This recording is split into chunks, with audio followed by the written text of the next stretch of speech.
Thank you.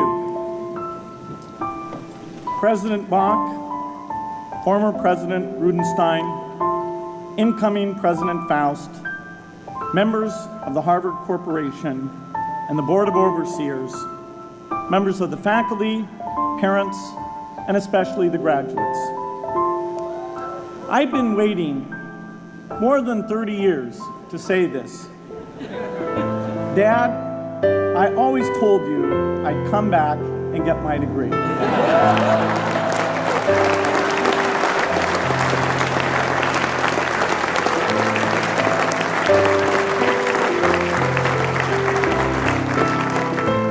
I want to thank Harvard for this honor. I'll be changing my job next year, and it will be nice to finally have a college degree on my resume. I applaud the graduates for taking a much more direct route to your degrees. For my part, I'm just happy that the Crimson called me Harvard's most successful dropout. I guess that makes me valedictorian of my own special class. I did the best of everyone who failed. But I also want to be recognized as the guy who got Steve Ballmer to drop out of business school.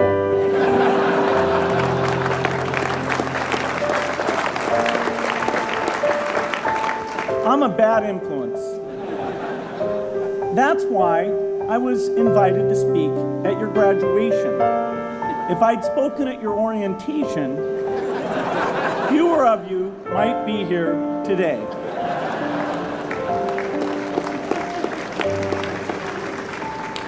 Harvard was a phenomenal experience for me. Academic life was fascinating. I used to sit in on lots of classes that I hadn't even signed up for. And dorm life was terrific. I lived up at Radcliffe in Currier House. There were always a lot of people in my dorm room late at night discussing things because everyone knew that I didn't worry about getting up in the morning. That's how I came to be the leader of the antisocial group. We clung to each other as a way of validating our rejection of all those social people. Radcliffe was a great place to live.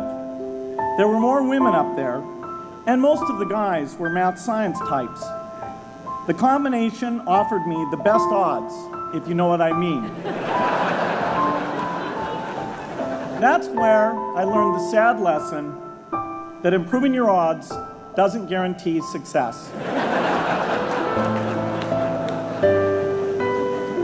One of my biggest memories of Harvard came in January 1975 when I made a call from Currier House to a company in Albuquerque, New Mexico that had begun making the world's first personal computer. I offered to sell them software. I worried they would realize I was just a student in a dorm and hang up on me. Instead, they said, "We're not quite ready. Come see us in a month," which was a good thing because we hadn't written the software yet. From that moment, I worked day and night on the extra credit project that marked the end of my college education and the beginning of a remarkable journey with Microsoft. What I remember above all about Harvard was being in the midst of so much energy and intelligence. It could be exhilarating, intimidating, sometimes even discouraging, but always challenging. It was an amazing privilege, and though I left early, I was transformed by my years at Harvard, the friendships I made, and the ideas I worked on. But taking a serious look back, I do have one big regret. I left Harvard with no real awareness of the awful inequities in the world, the appalling disparities of health and wealth and opportunity that condemn millions of people to lives of despair. I learned a lot here at Harvard about new ideas in economics and politics. I got great exposure to the advances being made in the sciences. But humanity's greatest advances are not in its discoveries, but in how those discoveries are applied to reduce inequity.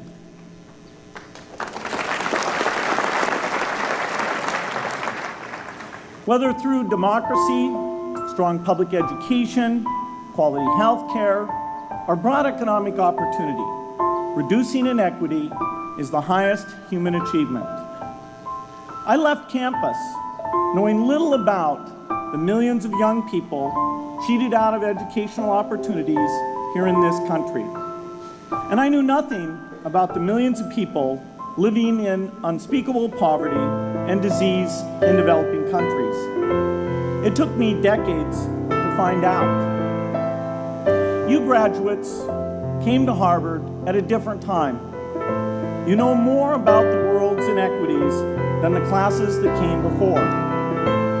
In your years here, I hope you've had a chance to think about how, in this age of accelerating technology, we can finally take on these inequities and we can solve them.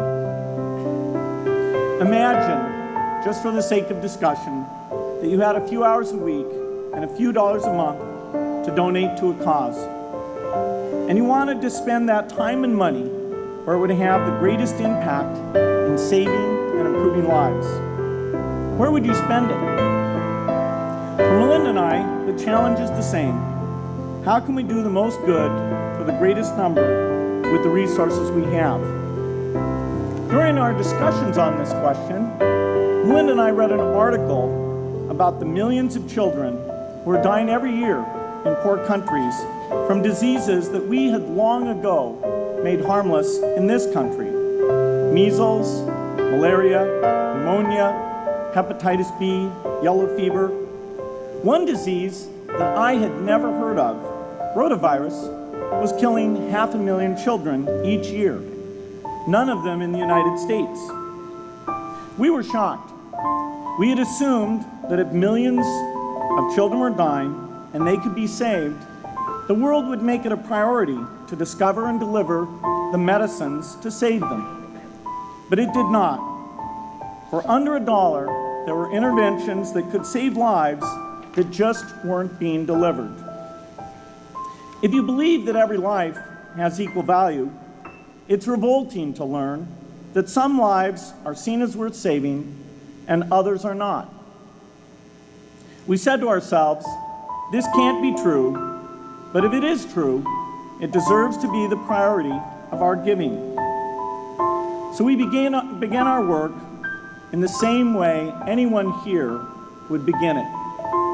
We asked, how could the world let these children die? The answer is simple and harsh. The market did not reward saving the lives of these children, and governments did not subsidize it. So the children died because their mothers and fathers had no power in the market and no voice in the system. But you and I have both. We can make market forces work better for the poor if we can develop a more creative capitalism. If we can stretch the reach of market forces so that more people can make a profit or at least earn a living, serving people who are suffering from the great inequities. We can also press governments around the world to spend taxpayer money in ways that better reflect the values of the people who pay the taxes. If we can find approaches that meet the needs of the poor in ways that generate profits for business and votes for politicians, we will have found a sustainable way to reduce inequity in the world. Now, this task is open-ended. It can never be finished. But a conscious effort to answer this challenge can change the world. I'm optimistic that we can do this. But I talk to skeptics who claim there is no hope.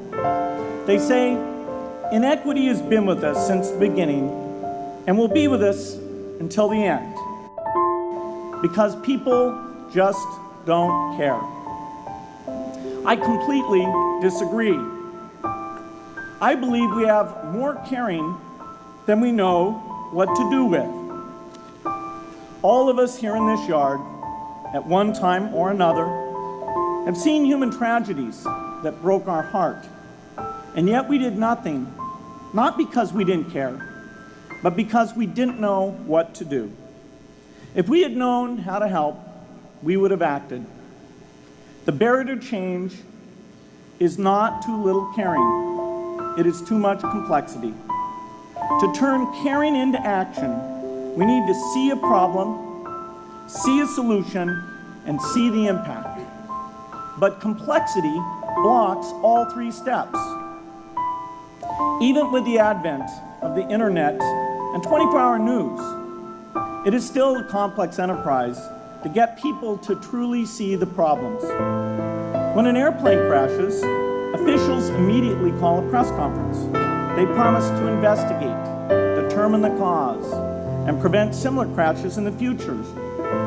But if the officials were brutally honest, they would say, of all the people in the world who died today from preventable causes, 0.5% were on this plane. We're determined to do everything possible to solve the problem that took the lives of the 0.5%. The problem is not just the plane crash, but the millions of preventable deaths. We don't read much about these deaths. The media covers what's new, and millions of people dying is nothing new. So it stays in the background where it's easy to ignore. But even when we do see it or read about it, it's difficult to keep our eyes on the problem. It's difficult to look at suffering if the situation is so complex that we don't know how to help. And so we look away. If we can really see a problem, which is the first step, we come to the second step, cutting through the complexity to find a solution. Finding solutions is essential if we want to make the most of our caring. If we have clear and proven answers, anytime an organization or individual asks, how can I help? Then we can get action, and we can make sure that none of the caring in the world is wasted. The complexity makes it hard to mark a path of action for everyone who cares, and makes it hard for their caring to matter. Cutting through complexity to find solutions runs through 4 predictable stages. Determine a goal, find the highest impact approach, deliver the technology ideal for that approach, and in the meantime, use the best application of technology you already have. Whether it's something sophisticated like a new drug, or something simple like a bed net. The AIDS epidemic offers an example.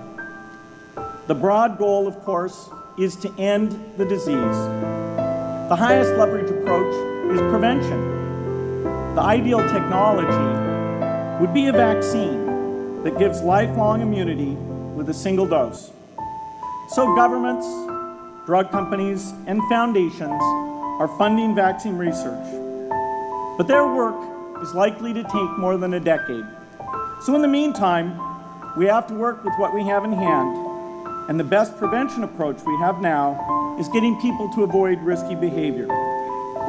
Pursuing that goal starts the 4-step cycle again. This is the pattern. The crucial thing is to never stop thinking and working, and never do what we did with malaria and tuberculosis in the 20th century, which is to surrender to complexity and quit. The final step, after seeing the problem and finding an approach, is to measure the impact of the work and to share that, success or failure, so that others can learn from the efforts. You have to have the statistics, of course. You have to be able to show, for example, that a program is vaccinating millions more children. You have to be able to show, for example, a decline in the number of children dying from the diseases. This is essential not just to improve the program, but also to help draw more investment from business and government. But if you want to inspire people to participate, you have to show more than numbers. You have to convey the human impact of the work so people can feel what saving a life means to the families affected. I remember going to the World Economic Forum some years back and sitting on a global health panel that was discussing ways to save millions of lives. Millions! Think of the thrill if you could save just one person's life, then multiply that by millions. Yet, this was the most boring panel I've ever been on. Ever. So boring, even I couldn't stand it. What made that experience especially striking was that I had just come from an event where we were introducing version 13 of some piece of software, and we had people jumping and shouting with excitement. I love getting people excited about software, but why can't we generate even more excitement for saving lives? You can't get people excited unless you can help them see and feel the impact.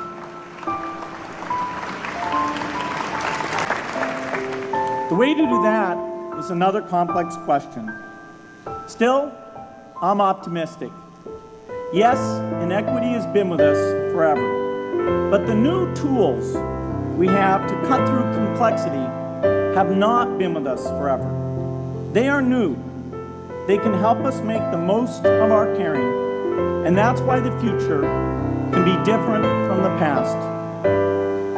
The defining and ongoing innovations of this age, biotechnology, the personal computer, and the internet, give us a chance we've never had before to end extreme poverty and end death from preventable disease. 60 years ago, George Marshall came to this commencement, and he announced a plan to assist the nations of post-war Europe. He said, I quote, "I think one difficulty is that the problem is one of such enormous complexity that the very mass of facts presented to the public by press and radio make it exceedingly difficult for the man in the street to reach a clear appraisement of the situation. It is virtually impossible at this distance to grasp at all the real significance of the situation." 30 years after Marshall made his address, which was 30 years ago, as my class graduated without me, technology was emerging that would make the world smaller, more open, more visible, less distant. The emergence of low-cost personal computers gave rise to a powerful network that has transformed opportunities for learning and communicating. The magical thing about this network is not just that it collapses distance and makes everyone your neighbor. It also dramatically increases the number of brilliant minds we can bring in to work together on the same problem. And it scales up the rate of potential innovation to a staggering degree. At the same time, for every person who has access to this technology, 5 people don't. That means many creative minds are left out of this discussion. Smart people with practical intelligence and relevant experience who don't have the technology to hone their talents or contribute their ideas to the world. We need as many people as possible to gain access to this technology, because these advances are triggering a revolution in what human beings can do for one another. They are making it possible, not just for national governments, but for universities, corporations, small organizations, and even individuals to see problems, see approaches, and measure the impact of their efforts to address the hunger, poverty and desperation George Marshall spoke of 60 years ago. Members of the Harvard family, here in the yard is one of the great collections of intellectual talent in the world. For what purpose? There is no question that the faculty, the alumni, the students, and the benefactors of Harvard have used their power to improve the lives of people here and around the world. But can we do more? Can Harvard dedicate its intellect to improving the lives of people who will never even hear its name? Let me make a request of the deans and the professors, the intellectual leaders here at Harvard. As you hire new faculty, award tenure, review curriculum, and determine degree requirements, please ask yourself, should our best minds be more dedicated to solving our biggest problems? Should Harvard encourage its faculty to take on the world's worst inequities? Should Harvard students know about the depth of global poverty, the prevalence of world hunger, the scarcity of clean water, the girls kept out of school, the children who die from diseases we can cure? Should the world's most privileged learn about the lives of the world's least privileged? These are not rhetorical questions. You will answer with your policies. My mother, who was filled with pride the day I was admitted here, never stopped pressing me to do more for others. A few days before I was married, she hosted a bridal event at which she read aloud a letter about marriage that she had written to Melinda. My mother was very ill with cancer at the time, but she saw one more opportunity to deliver her message. And at the close of the letter, she said, "From those to whom much is given, much is expected." When you consider what those of us here in this yard have been given in talent, privilege, and opportunity, there is almost no limit to what the world has a right to expect from us. In line with the promise of this age, I want to exhort each of the graduates here to take on an issue, a complex problem, a deep inequity, and become a specialist on it. If you make it the focus of your career, that would be phenomenal. But you don't have to do that to make an impact. For a few hours every week, you can use the growing power of the internet to get informed, find others with the same interests, see the barriers, and find ways to cut through them. Don't let complexity stop you. Be activists. Take on big inequities. I feel sure it will be one of the great experiences of your lives. You graduates are coming of age in an amazing time. As you leave Harvard, you have technology that members of my class never had. You have awareness of global inequity, which we did not have. And with that awareness, you likely also have an informed conscience that will torment you if you abandon these people whose lives you could change with modest effort. You have more than we had. You must start sooner and carry on longer. And I hope you will come back here to Harvard 30 years from now and reflect on what you have done with your talent and your energy. I hope you will judge yourselves not on your professional accomplishments alone, but also on how well you have addressed the world's deepest inequities, on how well you treated people a world away who have nothing in common with you but their humanity. Good luck.